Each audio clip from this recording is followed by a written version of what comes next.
All right, welcome to Two Sons Podcast. Happy Tuesday, everybody. Hope all of you guys are having a great week. Before we get started really quick, if you guys could take a second to scroll down and hit that subscribe button, we would really appreciate it. We're covering House of the Dragon Season 2, Episode 2 today. This is a twofer today. Yeah, doubling up. We're hanging out tonight with our wives. We're going to have some dinner and watch the Acolyte Episode 4, which...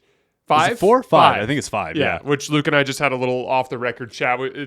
There's no point in having it on the show with the next episode being tonight, but I'm full of theories. Yeah. Full of theories and speculations and stuff. So we're gonna have two shows today. We're gonna be hitting Acolyte later tonight, but today we're hitting House of the Dragon. And it's a big episode. A lot happened, man. And have you heard about Sir Criston, the actor who plays Sir Criston, getting shit online? For this? He shut off his comments on Instagram because he's been getting slandered. Why? I know. Dude, people of the internet. By the way, Jason, I would publicly like to apologize for liking Star Wars. we just want to start off with that. We are so sorry that we like Star Wars. I cannot believe we're enjoying the Acolyte. And we're getting the slander and the comments for it. My wife's leaving me. My son won't talk to me. It is awful. So this thing with the actor who plays Sir Criston is literally this is literally one of those like things that happens that shakes my faith in humanity sometimes. I see stuff like this and I'm like I get it. Like I obviously precursor, my show is a much smaller profile in terms of the internet space than Game of Thrones. That goes without saying. But I get slandered online a lot every day. But here's the thing. For me, it makes sense. Like, I'm giving opinions on sports. And people love their sports, sports, if I say something that, like, you don't like about your team or about one of your favorite players, like, I get it. I can even relate to it because when I was younger, I used to do the same thing. I would see one of the analysts that I like say something, and I'd be like, oh, that irritates me, or like I disagree and here's why, or like whatever it was, that kind of stuff. Sure. And like now I wasn't a true internet warrior. I wasn't going on there and threatening to kill their families or anything, but like I was going on there and I would argue and like I get it. I understand the sentiment, but like I do not understand how an actor whose job it is, like it's like I got to be the guy everyone hates, right? Like, and he's just doing his job, and he's doing a really good job. Yeah, with it. You all hate him, don't you? Yeah, true. There you go. He's the LeBron James of Christian Coles. So like he's doing a great job of making you hate him, and you guys are making him pay for it. Like, what's the deal? Which is so funny because I mean, this is Game of Thrones. This is House of the Dragon. Like, what did he do that was so bad in comparison to anything that any other character has done? Yeah. Right? Dude, he's just a douche. He's just a douche. Right. He's a young, like almost likable, out of control douche. Yeah, and he was likable the first few episodes of season 1. He was the only person that had any type of honor in all of Game of Thrones and House of the Dragon at the beginning.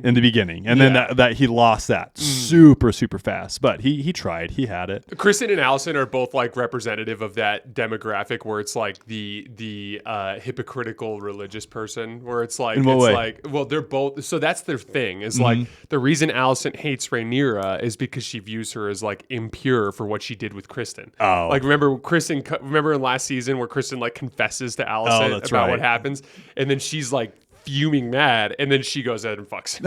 It's like, and all this shit, right? So like. Yeah, so like it's one of those things where like the two of them are like Alicent is big on the. Remember when Viserys went into his coma thing and he was like just taking milk of the poppy every single day. Where he's just missing all of his teeth. They put up all the symbolism of the seven gods, which basically represent like that they're supposed to represent like established Christianity within the kingdom kind of vibe, right? In terms of like the corollary to what George R. R. Martin's trying to do. Obviously, it's not Christianity, but that's the corollary they're trying to draw there. But the two of them are like these. They put out this outward appearance of honor and purity, and then behind the scenes they're fucking around with each other. And then even Allison, it's like, no, I'm not going to do this. I know. Okay, never mind. And then she's like, now that I've slapped you twice, I'm a little turned on. And then the episode just finishes. Dude, again, like, shout out to Game Christian of Cole. Thrones. Yeah. Doing a great job. He is. You can't be mad at him for that. Yes. I don't know what I was about to say. House of the Dragon is just... Let's just say this. They've done what they've set out to do. Yeah. I'm like driving over today, right? And everyone who's watched us long enough knows that I'm not like some huge Game of Thrones fan Yet. or House of the Dragon fan. And I literally am watching this because Jason's my best friend. but I'm driving over and I'm like, House of the Dragon has done exactly what they've set out to do, and they've done a really, really good job doing it. It's not my cup of tea by any means, but I can appreciate the scale in which they're doing it. Like the plot is great, the writing is great, the music is great, the acting is literally superb. Like it is phenomenal, almost unparalleled in a lot of ways. Like the way that the sets are made are incredible. The very, very infrequently do I feel like I'm noticing something that pulls me out of the story. Very infrequently. They're doing a better job than anybody in film or TV right now. They're on like, it's like Seinfeld in the mid 90s where it's like, they're just killing the game and no one's close. And it's like, this is actually a perfect segue. So like one of my favorite things about Game of Thrones is like these like conversations where you would imagine where it's like, okay, like if I explain this to you and I was like, hey, you want to watch this show? And it's like, you're going to see like an old feudal king and an old one of his buddies, and they're going to be just like sitting down talking and drinking wine and discussing politics. You'd be like, sounds pretty awful. That sounds pretty fucking boring, man. I'm not going to lie, you know? But like, that's actually when Game of Thrones is at its best. Because what they do is they have all the build up to the conversation. And then there's the conversation. And then you're listening to the conversation, and you're just like on the edge of your seat, like what's going to happen next? And I'll give you an example. My favorite scene in this episode by far was the scene where Rhaenyra confronts Daemon about the assassin. Really? And there's this intense backstory, right? The backstory is from the start when at the very beginning of the show, I believe Daemon was the heir temporarily. He was the heir, and then when he fucks up, Viserys takes it away and gives it to Rhaenyra. Yeah, he was banished like twice in season 1. Yes, and there's all of this shit that goes south, and he basically loses Viserys's, gets on his bad side. Right. And there's some redemption, like there's, towards the end when he kind of helps him up to the throne when he's not feeling, when he's True. ravaged with leprosy and all this stuff. Yeah, whatever he had. But like basically, time and time again, Daemon violated his trust. He violated the trust of his family.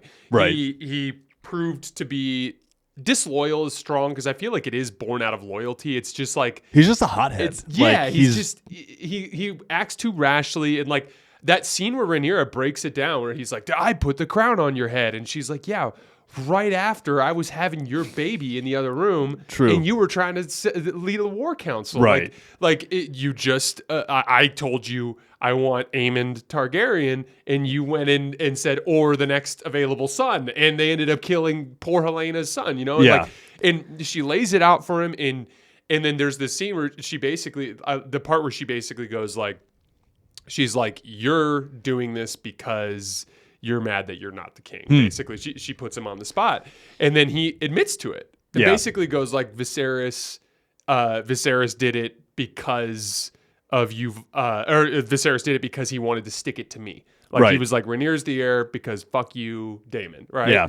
And then Rhaenyra goes like, no, dude, it's because he didn't trust you the same way I don't trust you. Right. Like, that's literally all it is. You know what I thought about when I saw that scene is, do you remember it's towards the end of season 1, but there's a moment where Rhaenyra brings up the dream. Remember the dream that Aegon had that he passed down from heir to heir to heir, that the White Walkers would come one day and he would need to hold the realm united to face the threat in the north. Right. Rhaenyra brings it up to Daemon, and Daemon doesn't recognize the story.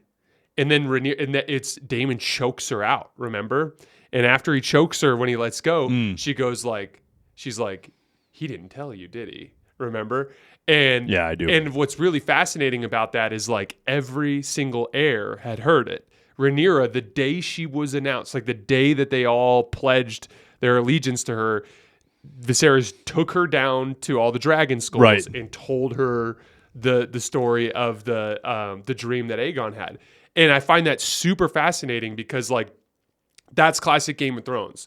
Here's this conversation. Here are these stinging barbs that Rhaenyra's throwing, but they've been meticulously laid out over 11 episodes beforehand. So it just hits home in like this profound way. And so there's this like kind of fight. And by the way, the acting was phenomenal when Daemon was like, I'm about to go to Harrenhal to try to raise you an army. Like he's yelling. It's all very, it's just, there's a certain super standard. real. Yeah. It feels real. And Luke always talks about with Star Wars, the idea of like getting sucked out of the universe. Like when you're literally, I'll never forget the first time I watched the 3rd episode of The Acolyte and they started singing the power of one, the power of two, the power of many.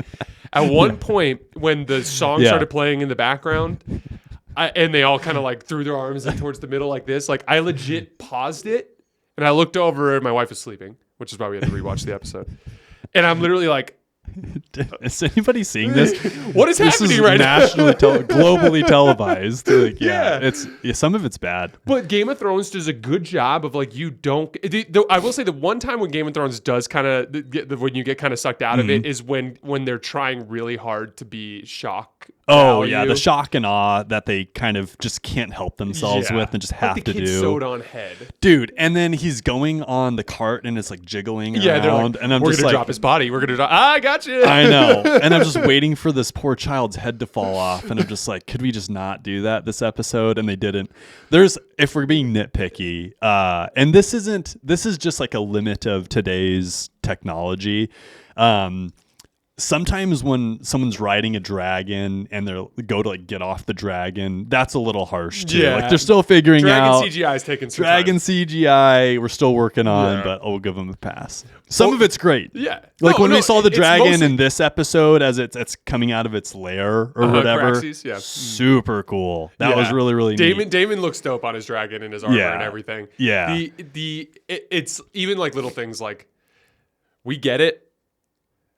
Allison and Kristen are fucking. We get it. Like, we're aware of the fact that they are fucking. There doesn't need to be like a half dozen scenes of him like her riding his face and like now they're doing this and now they're doing that. Dude, you're and, like, right. Now they're doing this. It's It's like they're doing that because it's Game of Thrones. Like they're Game of Thrones. It's HBO shock value, and like that's the one time I get kind of pulled out of Game of Thrones. Yeah. But like when those scenes, those acting scenes, like you get so invested in it and like you feel like you're there. It just is that to me is peak television. In this last episode too, there's that like again they just can't help themselves. Like they're like, all right, like where are we going to show boobs in this episode?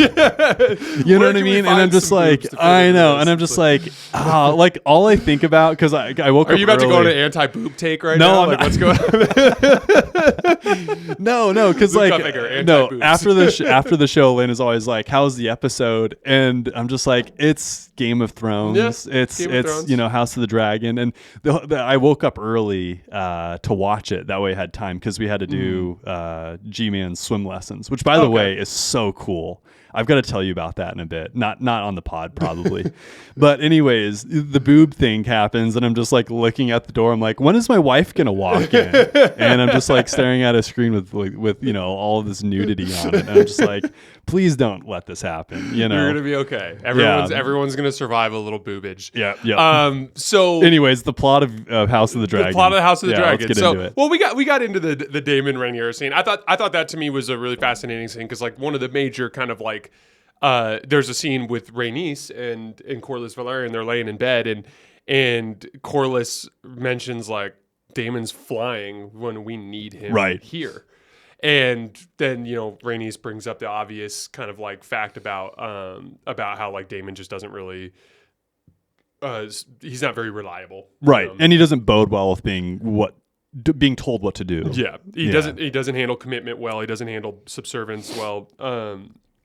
But he's which, loyal. By the way, interestingly enough, in that opening scene in the small council where Rhaenyra's own council is like, yeah, but you were acting rashly, right? Like, they were kind of putting her on the spot about it. Rhaenyra's like, I didn't do this. Like, there's a moment where Rhaenys kind of like looks over at Daemon and just kind of locks eyes with him. And Daemon's just oddly kind quiet. Looks back and smirks and like Rhaenys immediately is like, this motherfucker right here. Yeah, I know.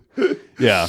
But yeah, like Rhaenys, what I thought was cool in that scene though is like, because Rhaenys has been one of my favorite characters in this show, and she went about it in a very interesting way in the sense that like right when all the shit was hitting the fan, like Rhaenyra made a play for her, Mm-hmm. Alicent made a play for her, everyone made a play, and then Rhaenys the whole time was like, I'm not deciding anything Right. without my husband here. And which, by the way, she knows that it's not for lack of ambition. She was once in line for the throne. Correct.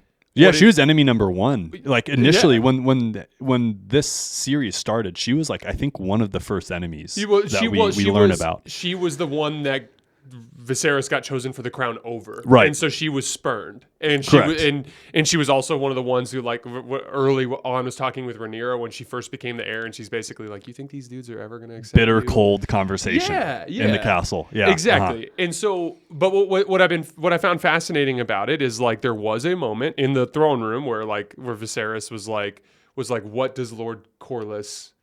But what are his wishes, right? Mm-hmm. And then Rhaenys finally steps up and says, "It is the wish of my husband," which is true because remember Corlys didn't care about them being bastards; he just cared about their names, and he was like, "History Right. remembers." Corlys Oh, says, yeah, I remember that. History Yeah, yeah. remembers names, not blood or whatever.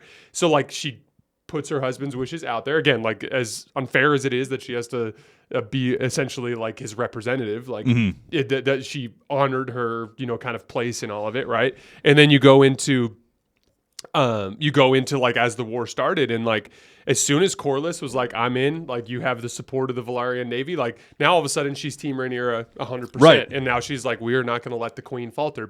She basically said like, "I'm here with Meleys," basically saying like, "Fuck Daemon and his dragon, they can go off and do whatever the hell they want to Right. do. Like we're gonna have Rhaenyra's back, and we're gonna make sure this gets taken care of." And with Daemon going off on doing his thing, who knows what? Right now, there's still some value in that, right? Like if he has time to kind of calm his nerves a little bit, get reset, which he's done like literally 3 times leading up to this. Assuming he follows a pattern, he'll come back and be helpful. Well, one of the things too is he's going to Harrenhal on Caraxes, and that's what Rhaenys actually said. She's like, maybe he'll redeem himself, by capturing Harrenhal. So now, to bring it to military tactics for a minute, if you think of there's this like kind of thin area in the middle of the continent that separates the north and the Erie and it's like I think they refer to it as the Riverlands, but the castle that kind of like fortifies the Riverlands is Harrenhal. And so like whoever owns Harrenhal or has occupation of Harrenhal effectively has the strategic advantage in that middle portion of the continent that splits the north. Yeah, and you have the a south, staging right? ground. Exactly. And so like from a military standpoint, if Daemon can go capture Harrenhal, it undoes a lot of the damage that he did to the loyalty to Rhaenyra through the kind of machinations, which is a good transition into Otto Hightower, the world's biggest like asshole, for lack of a better term. Yeah, there was an interesting conversation that he had with his good old grandson. Dude. Well, he admits that he stole the crown. That he admits in that he's like, "You're here because of conversation me." that the Hightowers literally stole the crown. I could not believe that he said that. Yeah, dude, that scene. I want to kind of work through the Otto Hightower piece because like at the beginning of the episode, like Alicent is hysterical crying.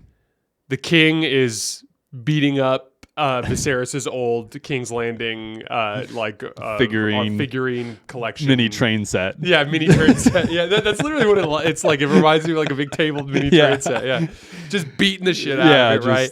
And everyone's like like just hysterical, right?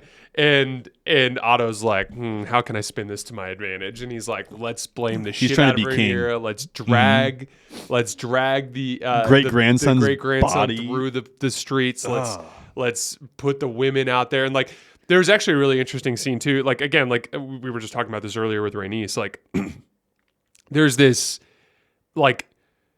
It's kind of a cool concept in the sense that this is an era that they're portraying where women are being treated horribly, but these are incredibly strong women regardless of that. And like in a weird way, they face their shitty situation.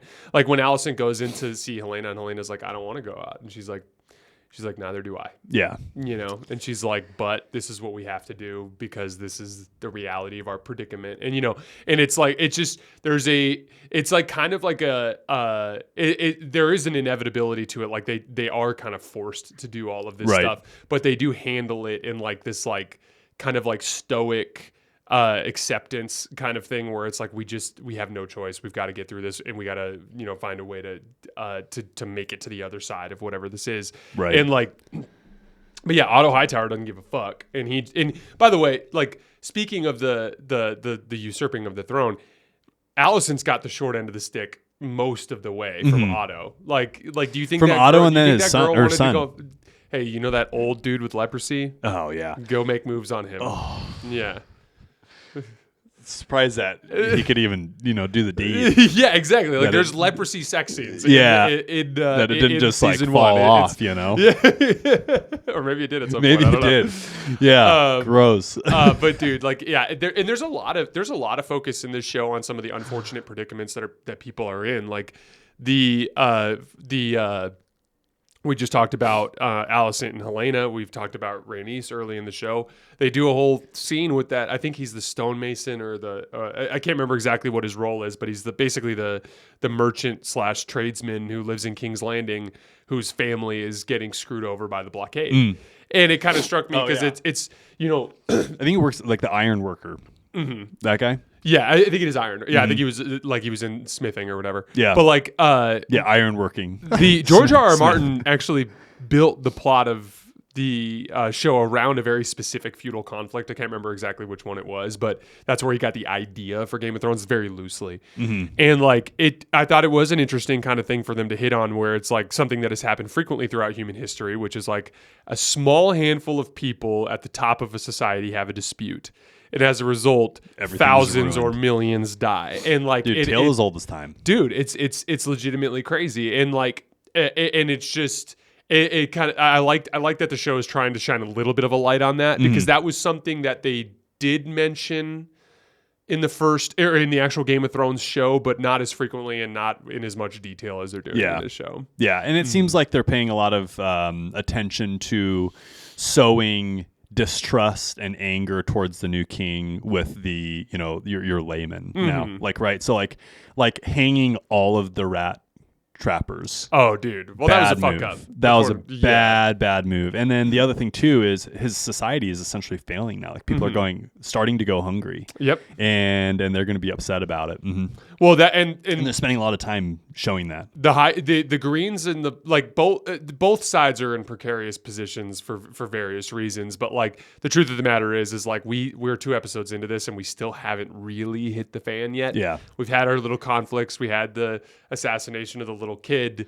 We had in this episode the twins fighting each other in front of the queen, which is an epic scene. And we're gonna get to that in just a second. But like we're yet to have like some real shitstorms happen. Right. And that's right around the corner. And like this is about to get way, way, way uglier. And like spoiler alert, everyone dies. So it's like it's one of those things where like it's just the reality of the kind of slow burn that's about to explode here in a minute. What were your thoughts on the Eric and Eric fight?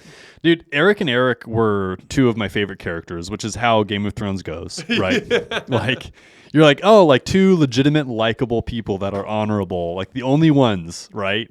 And both of them died. It was a really cool story. Like you and I have talked about family ties and the ties even between 2 brothers and how strong that is. Like you've talked a lot about your brothers, and I'm close with my brothers too. And seeing that play out was about as captivating of television as you can have, in my opinion. Oh yeah, well, even down to just how close Eric got to accomplishing the deed. It like literally other Eric comes diving in to stop the sword when he's slashing down at the queen. So let's call it what, Green Eric and Black Eric? Yeah, Green and Black Eric. So they made it really confusing as far as like who was winning or losing. Dude, even at the end I didn't know who it was that fell on the sword. I feel like Green Eric fell on the sword.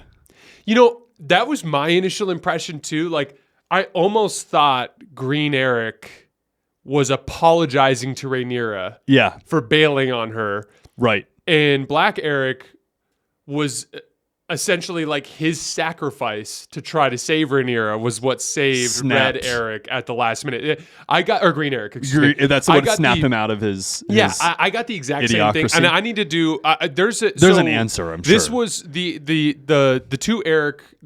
The two Erics fighting was in the books, and I don't remember it off the top of my head. So somebody in the comments, if you can like tell us which one was which. But yeah, my initial impression when I was watching it was like he was apologizing, because the alternative would be it was Black Eric who survived, and he was falling on the sword to essentially, or he was apologizing to Rhaenyra, being like, I have to kill myself, so I'm leaving my duties, right? So I'm sorry, right? So, which is kind of a weird thing compared to like, I betrayed you, right? So I'm sorry. Yeah, you know what I mean. And right. It was either I betrayed you, so I'm sorry, or I allowed you to be in danger, so I'm sorry. Is kind of how I was getting that. But I feel like Green Eric is the one that fell on the sword. I really do. The scene that scene was really interesting as well, in my opinion. Seeing the two brothers in such close quarters, and one of the Erics not knowing that his brother was just around the corner, like that actually carries so much weight, because those dudes grew up together. Those dudes to the end loved each other. Oh my gosh, dude! And how hard would it be to be, number one, on different sides than your brother, and both of them thinking that they were doing the noble thing, and at the end of the day, they both felt like they were in the right. Right. Yeah. And then to be that close to your brother, not even like that, the fact that they essentially killed each other at the end, but the fact that they couldn't even like say hi to each other and like catch up, like, or say goodbye. Yeah. And but again, like, those are the details of Game of Thrones. Like, even the way that they showed Eric and Eric walking through the corridors of the castle was so well done.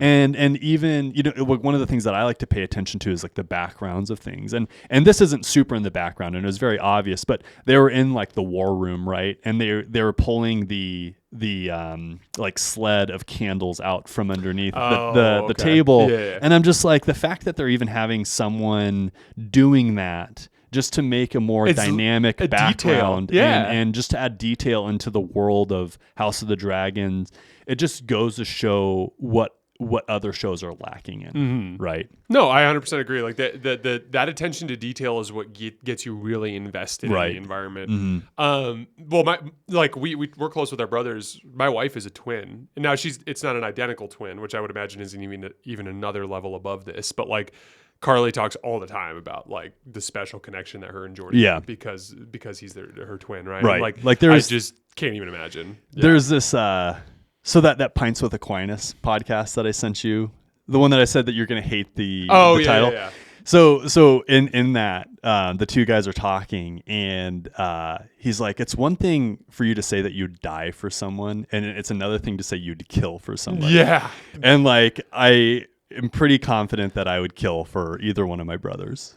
Oh my gosh, dude, that's crazy. Yeah. I can't even put myself in that frame of mind. Yeah, it's wild to think about, right? Never done it when before. they were talking about that, I was like, oh, that's a super interesting take. Yeah. Well, and like you and I have talked about this before, but like it's like in wartime, like it's like it doesn't matter if you're a dentist or if you're a doctor. Like, if they're invading your country, you're a soldier. You're protecting and like it is always fascinating in the sense that like obviously who knows what'll happen in our lifetimes, maybe gosh, but it'd be really interesting to see just how all of your relationship dynamics would shift if the US got invaded, what I mean? Like, and it became wild. Like all of a sudden we're in survival mode, like, and like that's kind of what's interesting about the Eric thing is, like, in peacetime they're just brothers both serving but all of a sudden there's a schism that affects the country. Suddenly they end up on both sides, and now they're in this fight to the death. And like, I once again, the acting, like, between Rhaenyra just sitting on the bed like terrified and like what the fuck's happening, to like the couple of close calls that there were, the intensity of the fight, it was just a really well executed scene. And, it was really cool, just kind of classic Game of Thrones. Otto Hightower losing his job. Yes, this felt like it was coming for a long time, and like I knew it was coming just from researching the show in the past. But like, it was like Otto was being a little lippy. He was bringing some attitude consistently. The episode starts with him calling the king weak to his face. and explaining why. Right after he lost his kid. Yeah. And like even at the end Yeah. when he takes the hand of the king thing from him, like before he even gets to that point, he straight up says Viserys was right about you to Right. not name you the heir. Like he was heavy. He was begging to get the thing taken away from him, and then when it got taken away, he was like, "You wouldn't dare." And it's I know. It's like, bro, you literally like laid the ground. You basically grabbed him by the hand and took him where you wanted him to go. Here, like, what did you expect? Right. Like, and then Kristen Cole has the title of Hand of the King now, right? Yeah, which is gonna go. That's gonna go really well. He's just turning into such a yes man. Oh yeah, Sir Kristen Cole. Yeah, and he's also just like a ball of little douche. I know, and he's just this ball of clay, and you can just mold him to whatever you want now. And he's like so sad, and I'm not talking trash about the actor. I'm talking trash about the character. The actor has done a great job. Yeah, important distinction here. But that's been an interesting downfall to watch over the course of however many episodes we've got to see him. Well, it's kind of interesting the way he reacts when he's around like superior people, when he's around the king, when he's around Alicent, versus when he's around like his subordinates. Like, right? It's like it's like when he's around Alicent, he's just this little sheepish. Like it's like when she's getting naked to get in the bathtub and he's standing outside the door. He's I'm like, a man of honor. He's being all sheepish and like, meh, and then like, actually, I'm gonna go be a dick, and he like runs off and goes finds Eric. And he's like, your cloak is dirty. You're being dishonorable, and it's like, go kill yourself. It's a symbol of our purity. The purity I just violated by fucking the queen. Like, right, the queen regent. Like, he's a tough one to swallow nowadays. Yeah. He really is, and it's so stupid. It's like, okay, your most loyal and one of your most powerful, badass soldiers in Eric, you just send him to the wolves. Yeah, you just send him. You send him up, and like to Otto Hightower's point, like it was an extremely risky plan. Like it almost worked, but like it was an extremely risky plan. Right. And the other thing of it too is like now, like we haven't even seen the fallout from that scene yet, in the sense that Rhaenyra now knows that like. The blacks or the greens literally ordered an assassin to go kill her, you know, right. like, and so it just, shit's gonna hit the fan. It's hitting. It's just teetering, just getting nailed by the fan. It could not be closer to the fan. To Otto Hightower's point, mistakes were made in the hours after Viserys' death. And at the end of the day, like, he's kind of a slime ball, but really not that bad in my opinion. Like, he's been dealt a hand, and he's actually played his hand pretty well. Yeah. Right? Like, for Game of Thrones rules, he's doing quite well. Yeah, he's excellent at the game. Yes, he's excellent at the game. He One of the overextended best. his hand with Aegon, which was a huge mistake. Yes. He is essentially king. And he for a while. definitely is the guy who threw this whole war into effect with his manipulations at the beginning of... There was everything centers around him. Did you think it was interesting how in that scene where he was bitching at Aegon, I think it was when he was bitching at Aegon, when he started like waxing eloquent about how the realm misses Viserys? Yeah, that was when that he was kind of Aegon. interesting. It was, because like I always felt like it was interesting in the sense that like I do genuinely believe that Otto thought Viserys was too weak sometimes. I do genuinely believe that Otto attempted intentionally to usurp the throne. I also think that Otto cared about Viserys and respected him a certain amount, you know? I think he's intelligent enough, and this is something that you and I have kind of talked about privately. It's like, you can dislike something but see that it's doing good at something. For example, you can dislike a certain player but still know that they're really, really good at what they do. Yeah. Right? And I think that's what Otto Hightower was doing. Is like, I think he was disliking the way that the realm was being run, but he could appreciate the fact that Viserys wasn't just a big a-hole. You know, and I think his EQ and his IQ was high enough for him to be able to like have that conversation with himself, essentially. And I thought it also was just a simple acknowledgement of the fact that it could be a lot worse. Yes. Meaning like, for all of Viserys' flaws, it's not this petulant kid, right, who has no idea what he's doing and is acting rashly, like a child. Yeah, even stupid little things like I mean, for how absurd the idea was to do the funeral procession. Like Aegon was like, every time Otto presented an idea that kind of like made sense, he was just like, no, I want to do this instead. And no, Right. like Aegon wants to act rashly. Like that's what he wants to do. And like, you mean Otto wants? no, Aegon. Sorry. Otto is preaching patience about this stuff. Like, yeah, it's kind of like just the like Otto's like, let's be like, rather than just immediately lashing out and trying to kill the blacks right now. Right. Let's let this fester that Rhaenyra is a bitch to the seriously. rest of the society. Like she's crazy and evil. Like let that kind of fester. I know. And which is a good strategy. Yeah. And Aegon like is just like, no, I'm gonna hang all of my rat catchers. Yeah, exactly. which yeah, just oh gosh. You have anything else from this episode? No, man. Game of Thrones and House of the Dragon is a tough watch. Dude, you're gonna be okay. You're gonna be okay. I know. For all the listeners, I want you to know that I give him shit about this nonstop. I will not let him off the hook for it. Yeah. All right, guys, that's all we have for this morning. We will be back later tonight with a reaction to the Acolyte episode. Apologies in advance. The episode. I am more excited for this piece of Star Wars content than I've been for any piece of Star Wars content. Probably since The Last Jedi. Yeah. No, me too. And all jokes aside, like if it sucks, we'll talk about it sucking. Like we're not paid by Disney, number one. Yeah. And we're not, we're shills. Yeah, we're shills to the corporation. Shills. So I'm waiting to get my paycheck. Yeah.